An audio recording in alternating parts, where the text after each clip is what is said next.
Hi, everybody. Welcome to the UEA's Nursing Podcast. And today we're having one of our Meet the Lecturer episodes.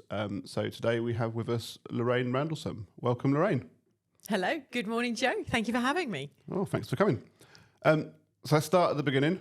Who are you? What's your role? What do you do? Okay, who am I? My name's Lorraine Randlesome, and I am a lecturer in adult nursing sciences.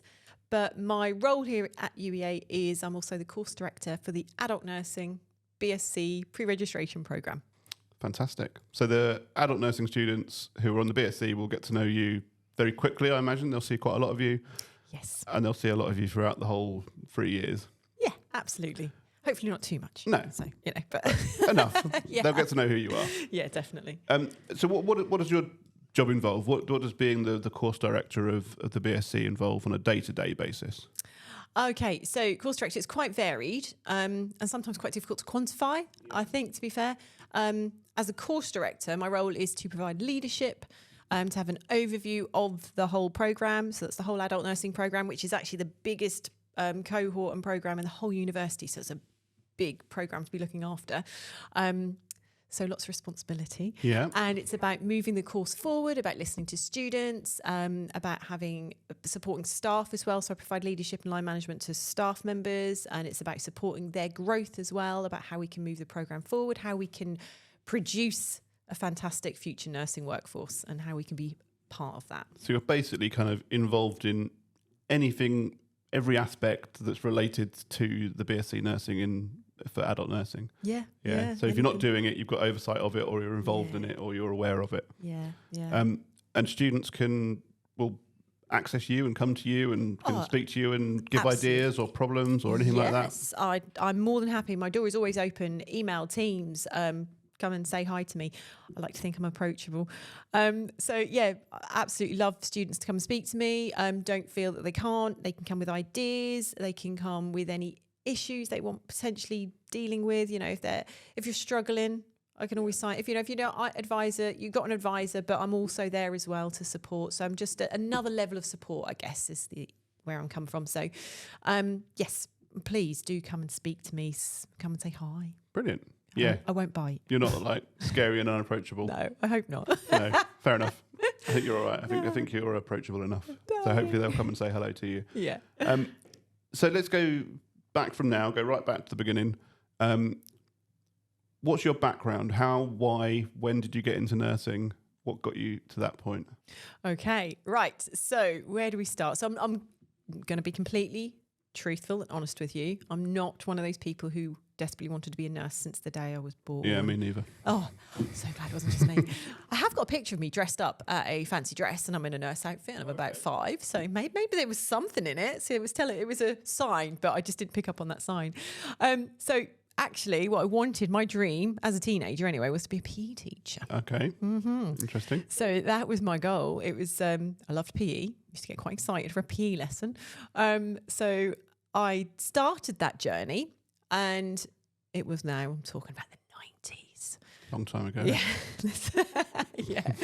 And I met who is now my husband, to be fair. And I decided, so I started my A-levels, went to college and did all that. And yeah, I gave it up because I wanted money. Yeah. I wanted to go out and have fun and spend money, which I'm not sure I recommend it now. Anyway, so so that was my journey. It didn't happen. It didn't happen. PE teaching was blown out the water. Instead, I went and got a job and I worked in a bank for about 10 years. Logical. Absolutely. PE teaching, banking, it's a perfect step. So I worked in the bank for about 10 years. It was on the phone, so it was in the kind of call centre environment. And I worked my way up and became a team manager, and so I had line management responsibilities. But then I had children, and that is where I now start to reevaluate my life. Okay. So I'm now thinking, okay, what can I do differently? And my son was admitted to hospital for a surgical intervention in his early weeks, which the hospital were amazing. And actually that inspired me. And I thought, oh, this is it. I need to do nursing, really need to do nursing. I always knew when I was at the bank, this wasn't going to be my long-term career goal. PE teaching had gone now. So that's not Oh, going back to that. Yeah, I wasn't going back to that. Couldn't remember the rules of netball. So I decided I wanted to do nursing. And so perfect opportunity. Well, I say perfect opportunity. My children were very young. But I went off and started my nursing Okay, so career. you were a mature student. I'm a mature student, exactly. So, you can do it. And I had 2 very young children. So I did my 3-year course here at UEA. So 2 young children and yes, classed as a mature student.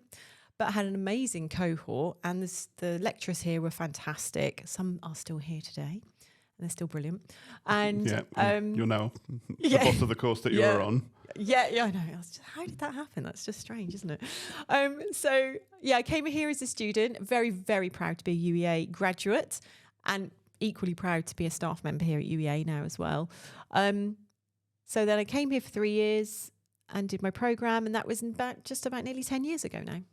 Fantastic. So you didn't come in necessarily an easy route in. You had to leave a job that had money, which is the reason you went to do it, to go and become a student, and then also manage that around 2 small children, family life, all of the other stuff that you have to do. So you kind of got to know you want to do it at that point when you go into it.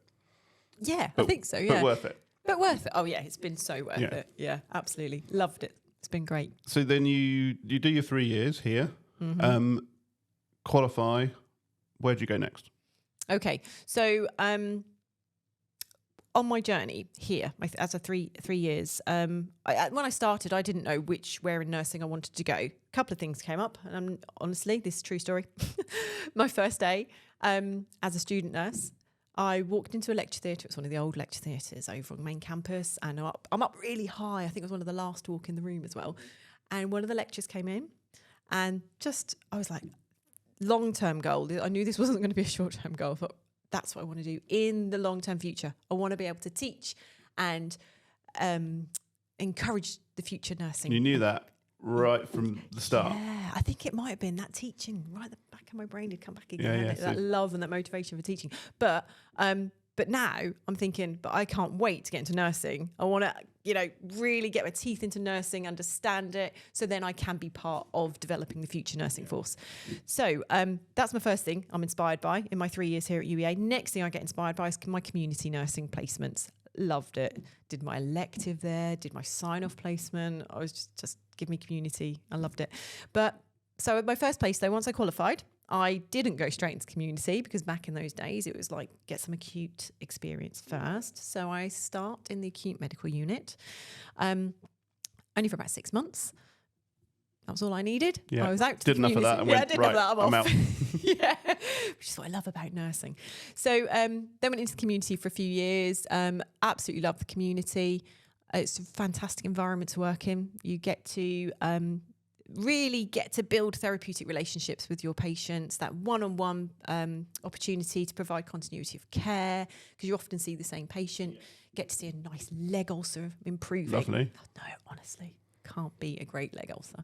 You're speaking to a children's nurse who spends no time with leg ulcers and don't really know why you're so excited about it. I need to take you out to see some leg ulcers. Okay. Oh my gosh. It's when they heal, it's just satisfying. That makes more sense. Anyway, enough of leg ulcers. So, so you get to support patients in their own home, which I think is such a privilege as well. Being able to provide that and you really get an opportunity for holistic care. So I can really care for their biological, sociological and psychological aspects and spiritual aspects of their life. So I felt community was beautiful, just loved it, had a fantastic team. But yeah, moved on, as we do in nursing. Yeah. And I'm sure your history is very similar. Because my children are still quite youngish now, they're, primary school age. And actually the shifts were not perfect for me, but NHS 111 came up. And I thought, oh, well, history, worked in a call centre for 10 years. Yeah. I can put my nursing, my call centre experience together. Into one job. I mean, boom. So I'm off to NHS 111 after community. Spent a few years there. Started off as a 111 triage clinician, which is really, really good. So interesting. The different calls. And you would provide care at 111 from, 1-day-old babies right through to... So it's the complete life course, essentially. Everyone, yeah. And every kind of presentation from stub toes to someone in cardiac arrest. So I'm really selling it here, aren't I? Anyone who want to go work for 111. But it's varied, isn't it? It's you get hugely varied. Yeah, anyone rings up, and everyone who is ringing up at that moment in their own way, whether it's a stubbed toe or a cardiac arrest, is in a bit of crisis and needs that support from the person over the phone. 100%, absolutely. And I think my experience of working on the phones came in so handy. Yeah. 'Cause it is mainly about you're triaging blind as well, so it's very much your communication skills, what you can say and how you say it over the phone. And it was about putting people at ease because they're emotional. They're in an emotional state. You just said they're calling and they're very, anxious potentially about what it is, they're calling for. It's often can be quite urgent. So that was my first role as the clinician, the 111 clinician, but I worked up very soon to becoming a senior advisor, which involved line management. Yeah. You can start to see a pattern now, can't you? So then I was a line manager there for a while, and then so that was in the 111 call centre. Then I became the clinical lead for clinical quality lead was the exact title, for Norfolk and Waveney, which actually covered both the 111 call centre and all the out of hours advanced nurse practitioners, and urgent care practitioners. So I provided leadership. Again, it was leadership. It was about moving the service forward. It was ensuring we met quality standards, and support for staff and patients. Yeah, and root cause analysis when things might have gone wrong, that kind of thing. So quite a complex kind of role once you get to that. Complex, yeah. That senior bit. So you're doing that. You did that during the pandemic when that started as well. I did, yes. Which I imagine was just straightforward.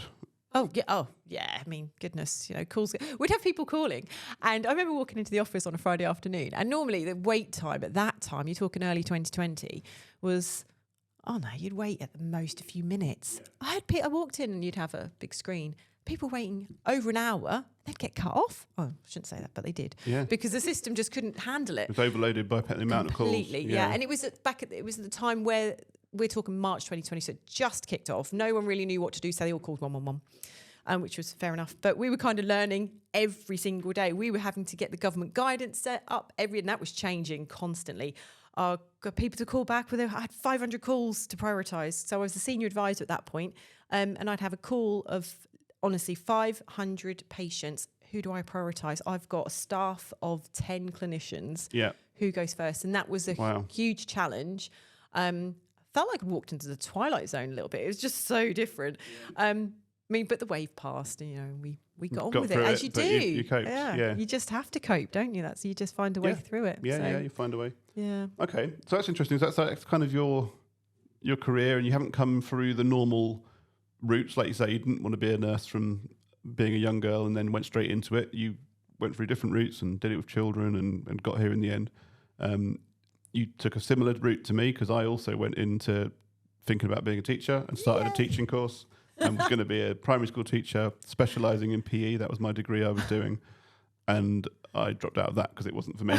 So we've kind of somehow ended up in the same place, starting off in the same place and ended up in the same place. That is amazing. So there you go. I love that. So what got you to here? So you're at 111, you're in quite a senior role, and then you moved to the university. I did. So as I said, I'd always had that career. When my day one, when I was here as a student, lecturer. I would love to go and work at UEA. I wanted to give back to UEA. I felt like they'd given me so much. I was like, I want to give back to them. So the role came up. Now, again, I was always thinking you needed 20, 30 years behind you to become a lecturer. But actually, that isn't the case. And I know that now as well. So I took the chance. I spoke to one of my colleagues, who was a colleague, but actually a friend who works here, and just asked them. They said, go for it, So I did, went for it, had the interview, and I'm here today.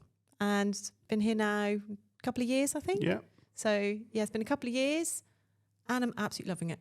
Just the best move I've made. Fantastic. So you kind of combined all of your things in one in your job. So you got your nursing, you got your teaching, and you got your being in charge of everyone and the management bit.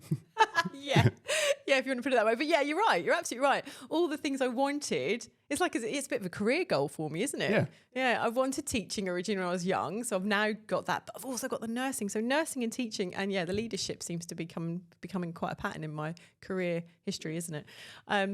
All together in one place seems to be just the right thing for me. Fantastic. And what is it you like about working at the university? What's the appeal? Firstly, the students, they're absolutely brilliant and they keep me going day to day. They really do. They're enthusiastic. They want to be nurses and I love that about it. And they want to learn, develop and grow, and they want to provide high quality care, which is what we're here to help support them in becoming that registered practitioner. So I love the student. I love the student feedback. So please feedback to me, anything and everything. I'm more than happy to hear. And my colleagues are such a great team. So everyone's so enthused and enthusiastic and are creative and want to move things forward. So, and I like that. And I really like to encourage that as well as part of my role. Oh, lovely. And if you had to give one tip to your students, so if you had a new student starting and they needed a bit of guidance from you, what would be your one tip to help them on their way through their 3 years and maybe into nursing as well? And beyond. One thing that stands out, I think, in nursing is wherever you work, regardless whether that's community, acute sector, GP practice, 111 is prioritisation. Yeah. You will be hit with, what do I do first? How do I, manage this bay of patients? Who do I go see first? Who can I put off for a little bit? So prioritisation would be my one top tip. And that will start from day one as a student. I need to prioritise my academic work, my placement work, my home life, my family life. Yeah, your downtime. Your downtime is so important. I absolutely advocate for downtime. I also advocate for study. But if you do your prioritisation, then you'll study when you've got your time for that and it's the important bit, but you'll schedule in your other bits of downtime and you'll balance it. Exactly. Yeah. Exactly. And it's a really good tool. If you can grasp that early on, it's going to help you in your nursing for your future career. Yeah. Fantastic. Well, thank you very much for coming in to talk to us. Hopefully you've enjoyed meeting Lorraine and finding out about her career. Keep an eye out for all the other Meet the Lecturer episodes that will be available on this channel. If you like it, please share it with other people. Hit a like on the page. If you've got comments, questions, you can add them in as well. And if you subscribe, then you'll get alerts when there are new videos that come up. And thanks very much for watching, and we'll see you soon. And thanks for coming. Thank you.